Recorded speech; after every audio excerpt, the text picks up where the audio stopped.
All right, here we go. I'm going to do a chapter overview for this one. I'm going to do it in two videos.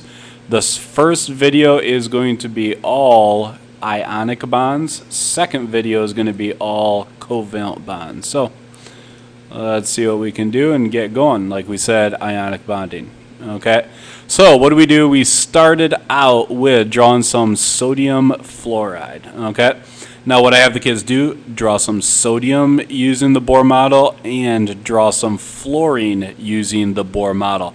Then we'll talk about how do we make them all happy. We're going to add charges, and the sodium fluoride is used in drinking water and in toothpaste, just to put some, useful things in there. Okay, let's go ahead and start out. Now the Bohr model, if you remember the Bohr model, the nucleus is in the center, obviously. The first orbital can only hold 2 electrons. The orbitals after that hold 8. Okay, so the first orbital, 1 electron, 2 electrons. If we look at sodium on the periodic table, we can see it's number 11. That means it has 11 electrons. Okay, second orbital, boom, go ahead, draw it in. 1, 2, 3, 4, 5, 6, 7, 8. So I have a total of 10 electrons in this picture right here. Last orbital will only have 1 lonely little electron in it. Okay. Now we talked a little bit about making atoms happy. All atoms, they just want to have a full outer shell. They want this outside orbital to be full. So sodium, it could gain 7, or much more easy, it could lose 1 electron. So if sodium can find a place to dump that electron, it's going to be good to go. Okay, let's try drawing a fluorine, see if we can make somebody happy here. Here's fluorine. Fluorine is number 9 on the periodic table. That means it has 9 electrons. That means that there are 2 electrons on the first orbital and 7 on the next orbital. 1, 2, 3, 4, 5, 6, 7. Okay, so sodium has 1 extra that would love to get rid of. Fluorine actually can fit 8 electrons on that outside orbital. It would love to gain 1. So it's going to yoink. Yes, yoink is a scientific term. It's going to steal an electron from the sodium. That's going to go onto the fluorine. That is going to make the fluorine happy because now it has an outer shell. It's going to make the sodium happy because this shell right here, it actually goes away. It kind of disappears. Now this here is the outer shell, and it's good to go. Okay, so we just made them both happy, but we really haven't stuck them together yet. And the reason why they stay together is the charges. Now remember, an electron is negatively charged. That means if fluorine gained an electron, it now has a negative charge. Sodium, if you lose an electron, you have a positive charge. Okay, now they stick together. The positive likes the negative, and that's why they stay together, and that would be the ionic bond. We made them happy, we added the charges, bam. Okay, now we tried this one, draw magnesium oxide using the Bohr model. Okay, I'm going to rip through this one fairly fast. Now once again, this is an overview. You might want to, before when I throw some of these out there, you might want to pause it. Try it on your own. See if you can do it. That would be very helpful. That pause button can be very useful. Also, if I go too fast, I apologize for that, but you always have the rewind button as well. Okay, so we're going to make some magnesium. We're going to make some oxygen. Magnesium is 12 on the periodic table, so it has 2 electrons on the first orbital. 1, 2, 3, 4, 5, 6, 7, 8 on the next orbital, and it has 2 lonely little electrons way on that outside orbital. Oxygen is number 8, so it will have 2 on the first orbital, 6 on the next orbital. 1, 2, 3, 4, 5, 6. That means that magnesium would love to lose 2 electrons. Oxygen wants to gain 2 electrons. So this electron is going to go over here.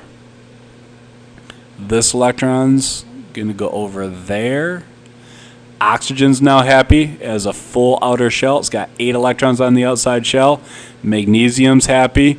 It lost those 2, so now this is the outside shell right here, and that's good to go. Now, why do they stay together? Magnesium lost 2 electrons, so now it has a +2 charge. Oxygen has a -2 charge, and that's why they're going to like each other, because this one lost 2, this one gained 2. Okay?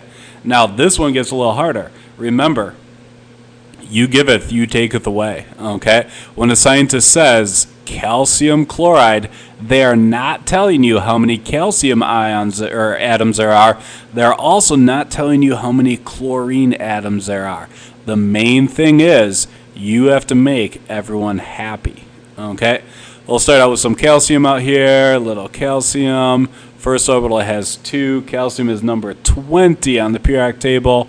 Means the next orbital will have 1, 2, 3, 4, 5, 6, 7, 8. Getting kind of big here. Next orbital will have 1, 2, 3, 4, 5, 6, 7, 8. And the last orbital is going to have 2 electrons way out there. Okay? Chlorine's 17, so I'm going to stick a chlorine right here. I apologize, it's going to get kind of small, but we'll just have to kind of deal with that. 2 on the first orbital, 1, 2, 3, 4, 5, 6, 7, 8. Bam, okay. Last orbital is going to have 1, 2, 3, 4, 5, 6, 7. It wants one more. Well, what's it going to do? It's going to yoink this electron right here. Boom, it goes there. It's right there now. Now chlorine is negatively charged. This chlorine is absolutely happy, even though those eyes didn't turn out very well. Calcium. Calcium is not happy. It has a positive charge, but it still has that one extra little electron right there. Well, what's it going to do? Remember, when we say calcium chloride, we're not talking about how much calcium there is. We're not talking how much chlorine there is. Okay? So we could, if we want to, add another chlorine. And actually, we have to add another chlorine to be able to make the calcium happy. Have to add another chlorine to be able to take another electron. 1, 2, 3, 4, 5, 6, 7, 8. Next orbital, let's see here, I got 10 here so far. So 1, 2, 3, 4, 5, 6, 7.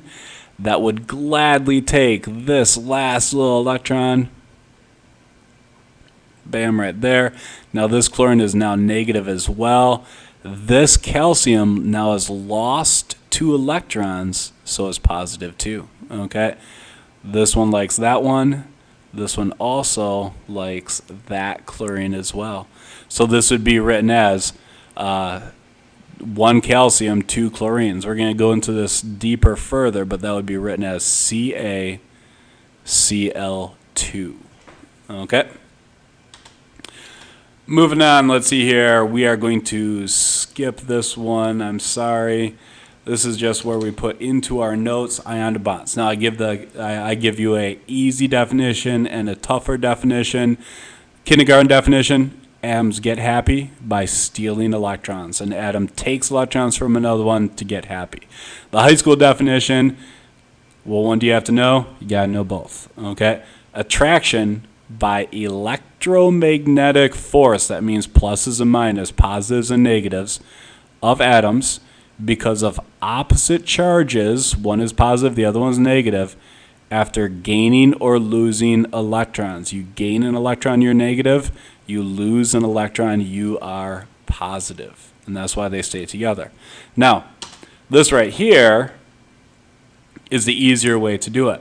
We started out drawing the Bohr model. We did everything about it. We did the whole long process and drew every single electron possible. Okay? Now, we're going to do it the easy way, okay? What do? We're going to write the chemical formula for these guys. I give the name right here, lithium oxide, okay? Lithium is Li, oxygen is O.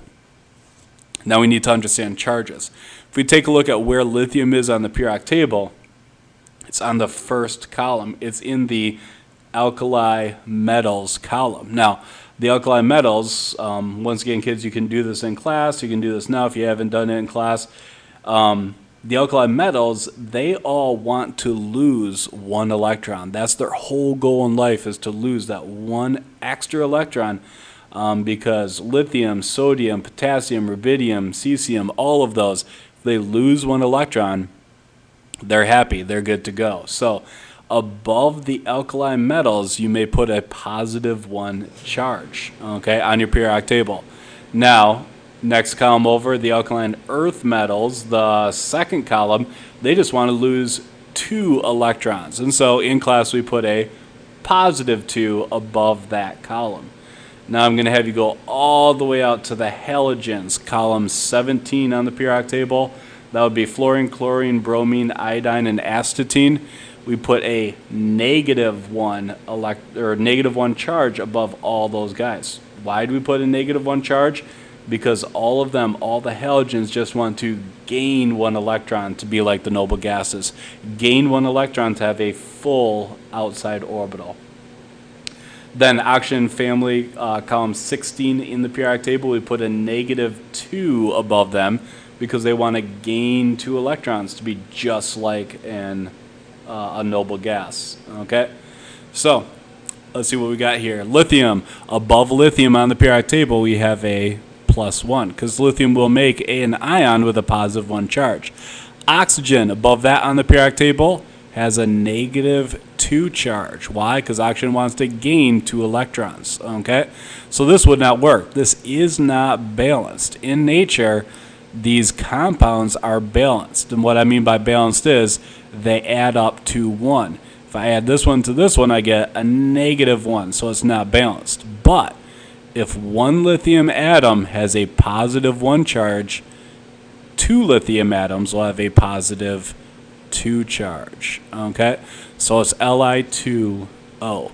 Let's take a look at the notes. Let's make sure that we did it right. We wrote the symbols. We put the charges above. We add subscripts to balance the charges. Now this 2 right here, this is a subscript.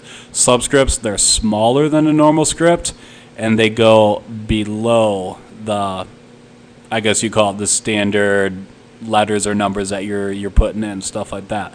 So we added a subscript. Now this subscript means we have 2 lithium atoms. Okay, then we erase the charges. I'm not going to. I'm just going to put a line through it. All right. Try a little magnesium bromide. Okay, Mg. Mg is on column 2 in the periodic table. It is an alkaline earth metal, meaning it has a positive 2 charge. And then bromine. Bromine is a halogen, meaning it has a negative 1 charge. Positive 2, negative 1 do not balance out, so we need 2 bromine atoms to get a negative 2 charge. Now they're balanced. Magnesium bromide would be MgBr2. Lithium oxide, we just did that. Strontium chloride, strontium is Sr. Looking at the periodic table, it's on the second column, so it's a positive 2 charge. Chlorine is a halogen, negative 1 charge. You'd have to have 2 chlorine atoms to balance out the charge of the strontium. SrCl2. Okay. Potassium iodide, using photographic film. Potassium's K. Iodine is I. Potassium is on the first column, so it's a negative 1 charge. Oh, sorry, positive 1 charge. Iodine is a halogen, so it's a negative 1. We're good. It's all balanced. Ki. Okay. Iron 2 oxide. This is where it gets a little bit interesting. Okay. Why does it get interesting? Iron. Iron's a transition metal. That means it comes in more than one form. It's not always a single charge. It has multiple different charges that iron could be found in. Okay, so what do? We put all the different charges on our periodic table. I'll be referring to this a little bit every once in a while, but we took a little bit of time and we put all the charges on our periodic table. Okay, so now let's try that one for real. iron 2 oxide. To do iron 2 oxide, this is going to be Fe, okay, and O. Now, iron, we saw on that periodic table, it comes in a positive 2 or a positive 3 form. That means that in this case, this is the positive 2 form of the iron. We have to take a look. The author, whoever wrote it, will always put, if it's a transition metal here, they will always put the charge of the transition metal in parentheses behind the transition metal. So iron must be a positive 2 charge. Oxide stands for oxygen, then it's a negative 2 charge, and we're good. Iron 2 oxide is just FeO. Okay? Let's try one that gets a little harder. Iron 3 oxide. That's used in tapes. You know, those things in the 80s that are a long time ago that, you know, my students don't even know what they are anymore. Yeah, those things. So let's give it a shot. Iron 3 oxide. Iron is Fe. Oxygen is O. This iron happens to have a charge of positive 3. Okay? A lot of people think that 3 means that there's 3 iron atoms. That is not true. Okay? Charge is positive 3. Oxygen is negative 2. Now, kids also ask me the question, oxide, why don't we have parentheses with a 2 behind it? Well, the answer is oxygen only comes in one form. Only put parentheses behind it if it's a transition metal, if it has more than one form. Now, I should say there's one little problem here. Tin and lead are not transition metals, but they do have more than one form. So we do put parentheses behind tin and lead, as well as the rest of the transition metals. Okay, but back to this problem. We said iron has a positive 3 charge, oxygen has a negative 2 charge. That means we got to get these guys balanced. Now, the smallest number that 3 and 2 both go into is 6. So to get a positive 6 charge, I will need 2 iron atoms. And to get a negative 6 charge, I will need 3 oxygen atoms. 3 oxygens at negative 2 each will make negative 6. So iron 3 oxide is Fe2O3. Okay, let's try a few more. Nickel 2 chloride, that'll be NiCl. Nickel, in this case, has a positive 2 charge by reading the parentheses. Chlorine's negative 1, so we're going to have to double our chlorine to get negative 2, NiCl2. And once again, if any of these I'm going too fast, pause. Or if you want to pause it and work it out yourself before you hear me say the answer, that would probably be an even better idea, okay? Gold. Gold is Au. Stands for Au, get away from my gold. Not really, but that's all right. This is gold with a positive 1 charge based on the parentheses. Oxide is a negative 2, so this must be Au2O. We'd have to have 2 gold atoms to balance out the single oxygen atom that we have. Okay. Chromium 3 oxide. Chromium is Cr. Positive 3 charge. Oxygen is a negative 2. Once again, just like the iron oxide, we're going to have to go for 6 to get a number that both of these can go into. Cr2O3. 2 chromiums will have a positive 6 charge. 3 oxygens will have a negative 6 charge. We got Cr2O3. Okay, we're going to skip those. Now I just want to go backwards here, going from the formula to the name. Remember, the cation always goes first. Okay, now the cation in the formula, what is the cation? It's the positively charged ion. When you got NaCl, table salt, sodium takes on a +1 charge, chlorine is negative, the sodium is a positive. Easy way to remember that is we have the world's dumbest thing ever to remember it, but we have the plusy cat. Okay? It's the plus in the nose, it's the plusy cat. Plusy cat is the cation. The positive charge guy always goes first. The anion always goes second. Now, what's the anion? anion is the negatively charged guy. In this case, I remember it by being the anion, okay? It's I like the pussycat better, but the anion is a negatively charged guy. He goes second, and we're going to add "ide" to the end. Why do we add the suffix "ide" onto it, like sodium chloride? Why don't we just call it sodium chlorine? And that's just to tell the reader that it is actually bonded. It is actually put together. Okay? See what we got here. So CaBr2 would be calcium bromide. LiI would be lithium iodide. Kind of a little bit tricky to say the first time, but after you get used to it, it rolls right off the tongue, calcium iodide. FeO, now we have some tricky stuff. Why? Because iron is a transition metal. And remember, it has more than one charge. That means that you have to tell the reader, or I guess the listener too, what kind of charge it is, what kind of iron it is. And when you're looking at just the symbols, you have to look at the anion. You got to look at the guy who doesn't change his charge or doesn't have multiple types of charges to figure out the guy who does have multiple types of charges. Okay? I think FeO is going to be the first one.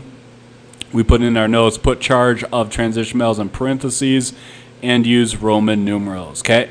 FeO. The oxygen is going to be a -2 charge. We know that. That means that the iron, since these guys are always balanced, the iron must be a +2 charge. Well, iron's +2, oxygen's -2. We're good to go. This must be iron,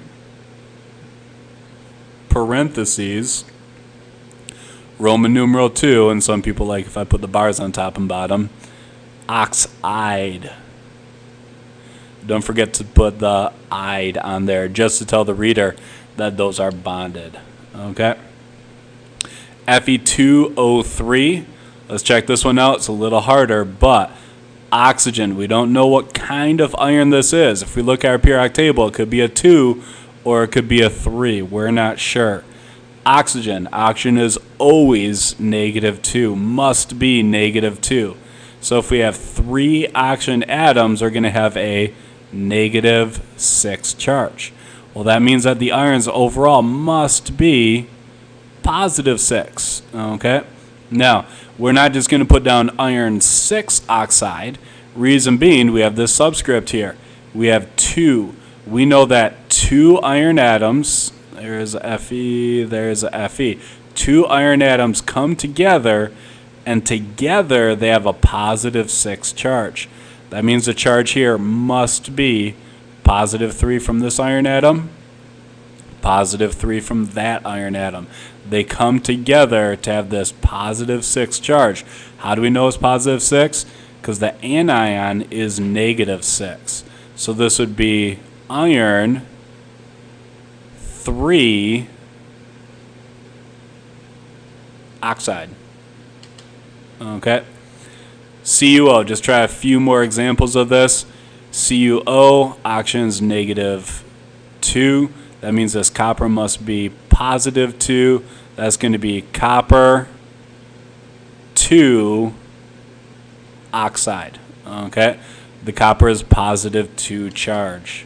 But then, throw in a curveball, Cu2S. Sulfur, if we look on the periodic table, -2 charge. Remember, put -2 above that column. Copper has to be overall together +2 because they always balance out.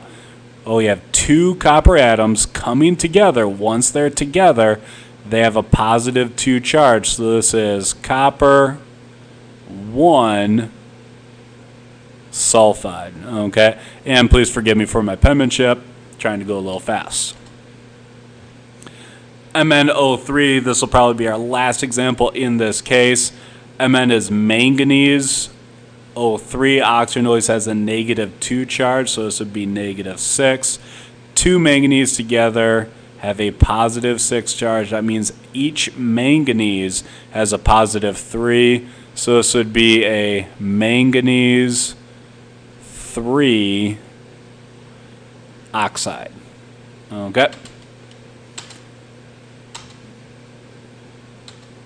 Alrighty. I just want to close with this little thing right here, crystal lattice. Now, this is what happens in the real world. Crystal lattice is a regular repeating pattern of ionic compounds. Okay. Yeah, we're just going to do table salt normal. We're not going to do lithium fluoride. You can do that one on your own if you want to. Okay. Regular repeating pattern of ionic compounds. Sodium, take a Na. Boom. All right. It has a positive charge. Why does it have a positive charge? Because it wants to lose 1 electron. It's going to bond to a chlorine. Why is it bond to a chlorine? Because chlorine wants to gain 1 electron. And after gain 1 electron, it's going to be negative charge. And these are going to like each other. Take a look at any 8th grade couples that are dating right now. Opposites attract. Okay. But these guys, they act almost like magnets. Yeah, this sodium likes that chlorine, but it's attracted to not just that chlorine. Like a magnet doesn't get attracted to only one more magnet. So you could have another chlorine over here, and it could attract another chlorine over here, and it could attract another chlorine over here. You could have another chlorine coming straight out of my computer at me, which will be cool when someone invents holographic computer monitors. You could have another chlorine going straight into it. So really, this sodium could easily have 6 chlorines surrounding it. But that's not it. These chlorines would be very happy to attract some more sodium. A little sodium here, bonded in the corner, maybe a little chlorine here, maybe a little chlorine down there, maybe a sodium up here, and maybe a chlorine here. Now we can see this is a regular repeating pattern. Oops, sorry, I meant to underline, not cross it out. Regular repeating pattern of ionic compounds. Now this could go on forever. This is why this pattern, this shape, this is why if you're ever nerdy enough to look at a single salt crystal up close, you'll see it got kind of a cube type structure to it. Well, why does it have a cube type structure to it? Well, because of these crystal lattices. Okay. Hope that helps you. That's a very quick overview of ionic bonds, ionic bondings, how to write the names, how to write the formulas, how to use transition metals in there. I know it's a whole lot of stuff, but hopefully this overview helps you. All right. Thank you. Bye-bye.